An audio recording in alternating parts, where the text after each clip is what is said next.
9 अगस्त 2024 सुबह के करीब 8 बजे के आसपास कोलकाता के आरजी-कर मेडिकल कॉलेज हॉस्पिटल के तीसरी मंजिल पर स्थित सेमिनार हॉल में एक स्टाफ प्रवेश करता है। जैसे ही वो हॉल में घुसता है, उसकी नजर अर्धनग्न अवस्था में पड़ी हुई जूनियर लेडी डॉक्टर की लाश पर पड़ती है। वो चीखता चिल्लाता हुआ सेमिनार हॉल से भागते हुए निकल जाता है। थोड़ी ही देर में पूरे हॉस्पिटल में हंगामा मच चुका था। तुरंत ही कोलकाता पुलिस को इसकी सूचना दी जाती है और थोड़ी ही देर में पुलिस आरजी-कर मेडिकल हॉस्पिटल पहुंच जाती है। इसके कुछ समय बाद ही यह खबर सोशल मीडिया के जरिए आग की तरह फैल गई। इस घटना ने पूरे देश को झकझोर कर रख दिया। तो दोस्तों, इस वीडियो में आगे बढ़ने से पहले कृपया हमारे चैनल को सब्सक्राइब जरूर कर दें और बेल आइकॉन ऑन करके ऑल पर प्रेस कर दें ताकि मेरी वीडियो की नोटिफिकेशन सबसे पहले आप तक पहुंचे। पश्चिम बंगाल की राजधानी कोलकाता में 9 अगस्त 2024 की रात करीब 3:30 बजे के आसपास आरजी-कर मेडिकल कॉलेज में एक महिला ट्रेनी डॉक्टर के साथ हुई हैवानियत की इस घटना ने पूरे देश को शर्मसार कर दिया है। नाइट शिफ्ट में काम कर रही जूनियर लेडी डॉक्टर के साथ हुई इस दरिंदगी ने एक बार फिर से दिल्ली के निर्भया कांड की याद दिला दी। एक महिला डॉक्टर के साथ हुई ऐसी घटना न केवल परिवार के लिए बल्कि पूरे समाज के लिए एक सदमा है। हालांकि पुलिस ने संजय रॉय नाम के एक व्यक्ति को जूनियर डॉक्टर से दुष्कर्म और हत्या करने के जुर्म में गिरफ्तार किया है, लेकिन जिस तरह उस लेडी डॉक्टर से हैवानियत की गई थी, उससे लगता नहीं है कि ये काम सिर्फ एक आदमी का है। इसके पीछे और भी कई लोग हो सकते हैं। दरअसल दिन रात पढ़ाई करके मेहनत करने के बाद कुछ लड़के और लड़कियां नीट का एग्जाम पास करके क्वालिफाई करके इस आरजी-कर मेडिकल कॉलेज में जूनियर डॉक्टर के तौर पर डॉक्टरी की ट्रेनिंग के लिए आते हैं। कुछ माँ बाप तो ऐसे भी होते हैं जो अपने बच्चों का सपना पूरा करने के लिए कर्ज तक लेकर उन्हें पढ़वाते हैं ताकि उनका भविष्य संवर जाए। ऐसे ही इसी कॉलेज में एक ऐसी लड़की थी जिसने बड़ी मेहनत से पढ़ाई करके एग्जाम क्वालिफाई करके इस मेडिकल कॉलेज में एडमिशन लिया था। उस लड़की के अलावा उसके परिवार में सिर्फ उसके माँ बाप ही थे।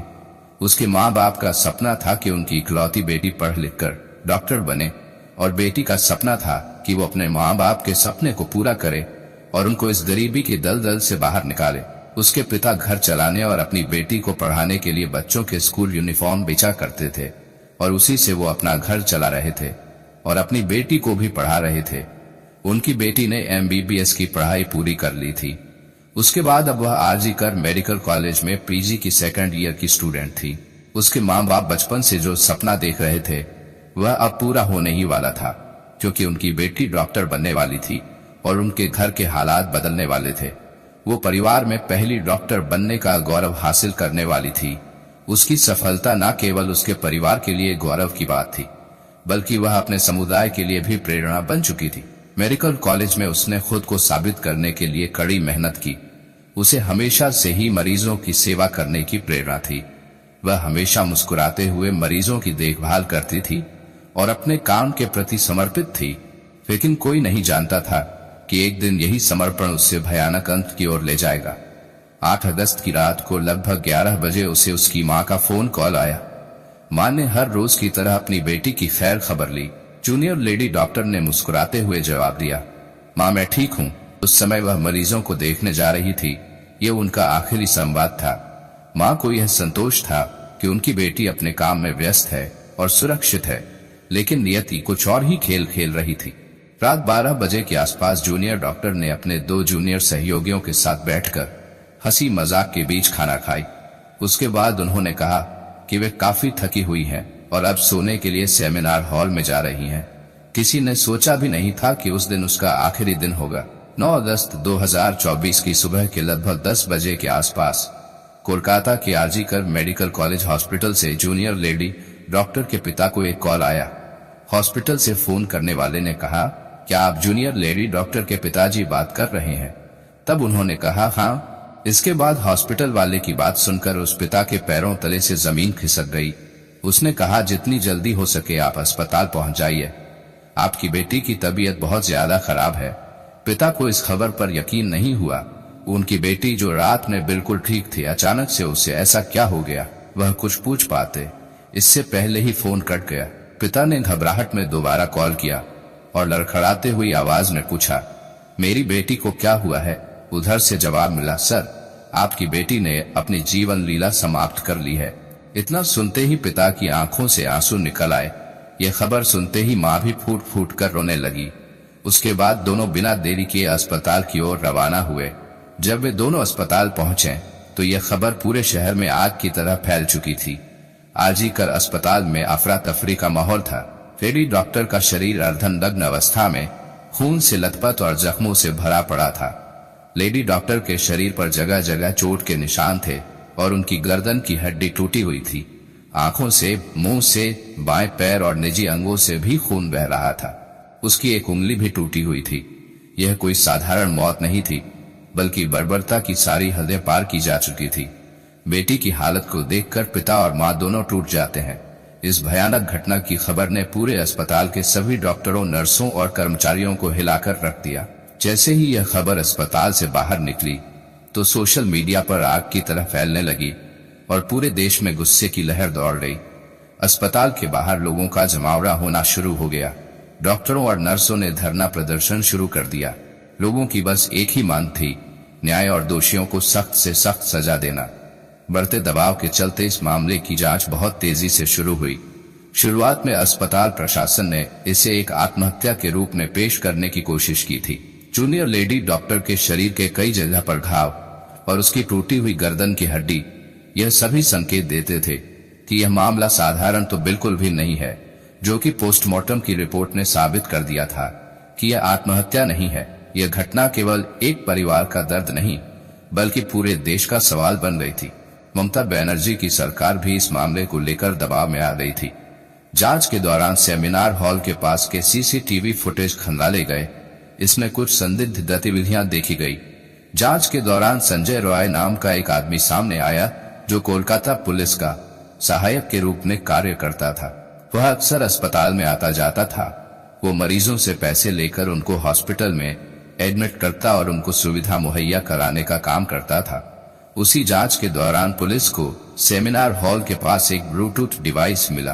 पुलिस ने जब सभी संदिग्ध व्यक्तियों के मोबाइल से ब्लूटूथ कनेक्ट करने की कोशिश की तो वह संजय रॉय का मोबाइल से कनेक्ट हो गया। इसका मतलब यह ब्लूटूथ डिवाइस संजय रॉय का ही था। फिर पुलिस ने उसे तुरंत हिरासत में लिया। बाद में पता चला कि संजय रॉय आपराधिक प्रवृत्ति का था। उसने 4 शादियां की थी और हर बार जब उसका मन भर जाता था तो अपनी पत्नी को छोड़ देता था। उसकी एक पत्नी की संदिग्ध परिस्थितियों में मौत भी हुई थी, लेकिन उस समय किसी ने इसकी शिकायत नहीं की थी। वो अपना मोबाइल में अश्लील वीडियो भी रखता था। हॉस्पिटल में भी वो लड़कियों पर बुरी नजर रखता था, पर वो अपने आप को पुलिस कहता था, इसलिए कोई उसका विरोध नहीं करता था। संजय रॉय ने गिरफ्तारी के बाद पहले तो किसी भी अपराध को स्वीकार करने से इनकार कर दिया, लेकिन बाद में जब उससे कड़ी पूछताछ की गई तो उसने अपने अपराधों को कबूल कर लिया। 8 अगस्त 2024 की रात संजय रॉय आरजीकर हॉस्पिटल 2 बार आया था। पहली बार रात के 11 बजे आया था। उसमें वो एक मरीज से मिलने आया था जिसे उसने खुद एडमिट किया था। उसके बाद आधा घंटा बाद ही वो वहां से निकल गया। उसके बाद वो फिर से रात में लगभग 3:30 बजे के आसपास हॉस्पिटल आया। इस बार वो नशे में था। उसने शराब के नशे में धुत होकर उस जूनियर लेडी डॉक्टर पर हमला किया। उसने पहले उसे बुरी तरीके से मारा, फिर उसके साथ दुष्कर्म किया और अंत में उसकी जीवन लीला समाप्त कर दी। अपनी जान और आबरू बचाने के लिए डॉक्टर बेटी खूब लड़ी, लेकिन अंत में हार गई। उसके शरीर पर जगह जगह गहरे घाव के निशान पाए गए, जो इस बात के सबूत थे कि उस पर कितनी क्रूरता के साथ हमला किया गया था। पुलिस ने संजय रॉय के मोबाइल को भी जब्त किया तो उसमें कई आपत्तिजनक वीडियो भी पाए गए, जो उसके अपराधी होने के और भी पुख्ता सबूत थे। फिर पुलिस ने संजय रॉय के खिलाफ भारतीय न्याय संहिता की धारा 64 और धारा 103 के तहत मामला दर्ज किया और सियालदा अदालत में उसे पेश किया, जहां पर उसे 23 अगस्त तक पुलिस रिमांड में रखे जाने की मंजूरी मिली। इस घटना के बाद लोग सड़कों पर प्रदर्शन करने उतरे। उसके बाद कोलकाता पुलिस की ढिलाई से 14 अगस्त की रात को प्रदर्शनकारियों के बीच से निकलकर कुछ हमलावर रड और डंडों से अस्पताल में तोड़फोड़ करते हैं और सबूत को मिटाने की कोशिश करते हैं। ऐसे में यह शक तो बनता है कि अस्पताल में क्राइम स्पॉट को नष्ट करने की साजिश आखिर क्यों हुई थी। आखिर इस साजिश के पीछे कौन है जिसने भीड़ को अस्पताल में तोड़फोड़ करने का आदेश दिया। इसलिए ऐसा भी कहा जा रहा है कि जूनियर लेडी डॉक्टर के साथ दरिंदगी में और भी कई बड़े लोग शामिल हो सकते हैं और उन्हीं के द्वारा ऐसा करवाया गया हो। बाद में यह केस सीबीआई को सौंप दी गई। सीबीआई के आने के बाद इस केस में हर दिन नए नए खुलासे हो रहे हैं। अब सीबीआई को और भी कई सवालों के जवाब तलाशने हैं और इसीलिए अब रेप मर्डर के दोषी संजय रॉय के बाद सीबीआई ने अपनी जांच को आरजी कर अस्पताल के पूर्व प्रिंसिपल संदीप घोष पर फोकस कर दिया है, जिन्होंने इस घटना के बाद अपने पद से इस्तीफा दे दिया था। इस पूरे केस में अब प्रिंसिपल संदीप घोष की भूमिका भी संदेह के घेरे में है, क्योंकि कुछ ऐसी बातें हैं जो उन्हें संदेह के घेरे में रखती है। संदेह की पहली वजह यह है कि प्रिंसिपल संदीप घोष ने अस्पताल में ट्रेनी डॉक्टर के रेप मर्डर की सूचना पुलिस को नहीं दी। इसके बाद संदेह की दूसरी वजह यह है कि प्रिंसिपल संदीप घोष ने मृतक डॉक्टर के परिवार से रेप मर्डर की बात छिपाई और बताया कि उनकी बेटी ने आत्महत्या कर ली है, यानी घटना को सुसाइड बता दिया। संदेह की तीसरी वजह यह है कि अस्पताल प्रशासन ने मृतक लेडी डॉक्टर के परिजनों को 3 घंटे तक बेटी का शव देखने की अनुमति ही नहीं दी, यानी परिवार से शव को छिपाया जा रहा था। उसके बाद कमाल की बात तो यह है कि आरजी कर अस्पताल के प्रिंसिपल संदीप घोष घटना के तुरंत बाद प्रिंसिपल पद से इस्तीफा दे देते हैं और सिर्फ 4 घंटे के भीतर ही उन्हें नेशनल मेडिकल कॉलेज का प्रिंसिपल बना दिया जाता है। ये बात तो कोलकाता हाई कोर्ट के जजेस के गले भी नहीं उतरी। कोलकाता हाई कोर्ट द्वारा सीबीआई जांच का आदेश देने का एक बड़ा आधार प्रिंसिपल संदीप घोष की संदिग्ध भूमिका भी है। सीबीआई को संदीप घोष से अभी और भी बहुत से सवाल जवाब करने हैं। अभी यह मामला चल ही रहा है। इस केस में अभी और भी कई खुलासे होने हैं। इस घटना ने हमें यह सोचने पर मजबूर कर दिया है कि हमारा समाज किस दिशा में जा रहा है। इस घटना ने हमें यह भी सिखाया कि समाज में महिलाओं की सुरक्षा के लिए केवल कानून ही नहीं, बल्कि समाज की सोच और जागरूकता भी महत्वपूर्ण है। हमें यह समझना होगा कि महिलाओं की सुरक्षा के लिए केवल एक कानूनी मुद्दा नहीं है, बल्कि एक सामाजिक मुद्दा भी है, जो हमें बचपन से ही छोटे बच्चों को सिखाना होगा कि नारी शक्ति ही जीवन है। देखते हैं इस केस में और क्या क्या खुलासा होता है। आखिर इस केस में संजय राय के साथ कौन कौन है, यह तो समय ही बताएगा कि उसे उसके किए की सजा मिलेगी या फिर राजनीति का खेल खेला जाएगा। दोस्तों, मेरा इस घटना को सुनाने का मकसद किसी का दिल दुखाना नहीं है, बल्कि आपको सचेत करना है। दोस्तों, इस पूरी घटना के बारे में आपकी क्या राय है, कमेंट बॉक्स में जरूर बताएं। और अगर हमारी मेहनत पसंद आई हो तो इस वीडियो को लाइक करें, शेयर करें। अगर आपने अब तक चैनल सब्सक्राइब नहीं किया है तो हमारे चैनल को सब्सक्राइब